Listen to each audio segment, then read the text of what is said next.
Okay, so right this second, and also forgive me for being a little bit discombobulated here. I'm currently following so much stuff and trying to keep up with the chat. It is truly an overwhelming night for me. But currently, we're getting some massive news right this second that apparently we are getting confirmation on the Iranian Revolutionary Guard Corps' Telegram channel that they are saying America has officially entered the war. We are seeing that right now on Telegram. So clearly, they're running with this. They're saying that America has entered the war, and we're hearing that on Telegram. We're also getting some more news as well that there are still widespread and unprecedented airstrikes across Iran.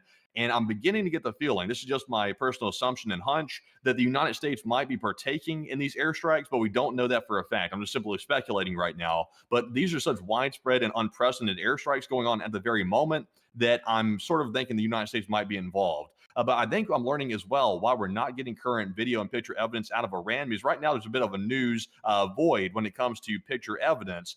There's a lot of jamming being done by the United States right now over Iran. Right now, the radios are being jammed in Iran, and pretty much electronic warfare is going off everywhere across Iran, apparently at the behest of the United States. Outskirt of Qom is around 15 miles away from the Fordow uranium enrichment plant. Okay, so that gives us all an idea of exactly what this probably means right here, because now that they're apparently evacuating residents from Qom right this second, there might be some risk of contamination from that facility, and that might be why they're suddenly evacuating, or maybe they're just panicking and leaving for that reason. Right now, we're really not sure, but right now we're being told preliminary reports. Apparently, Qom is starting to evacuate in some way or another. We're not told all the details, but the residents are apparently fleeing starting right now.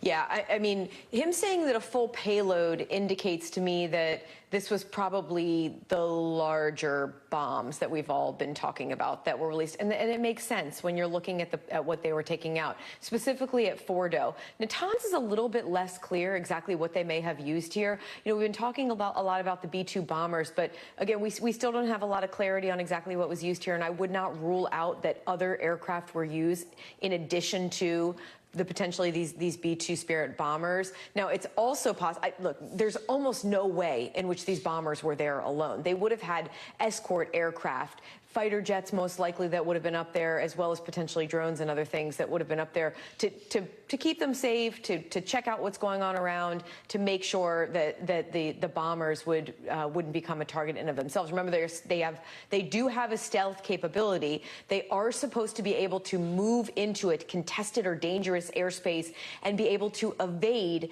any air defense systems on the ground, but it's not perfect, right? Remember, Iranian air defense systems have also been widely disabled. It started back in October with the Israeli strikes that went after their strategic air defenses, their S-300s. But the Israelis have also been targeting, as we've been saying, not only nuclear sites, but also conventional military sites.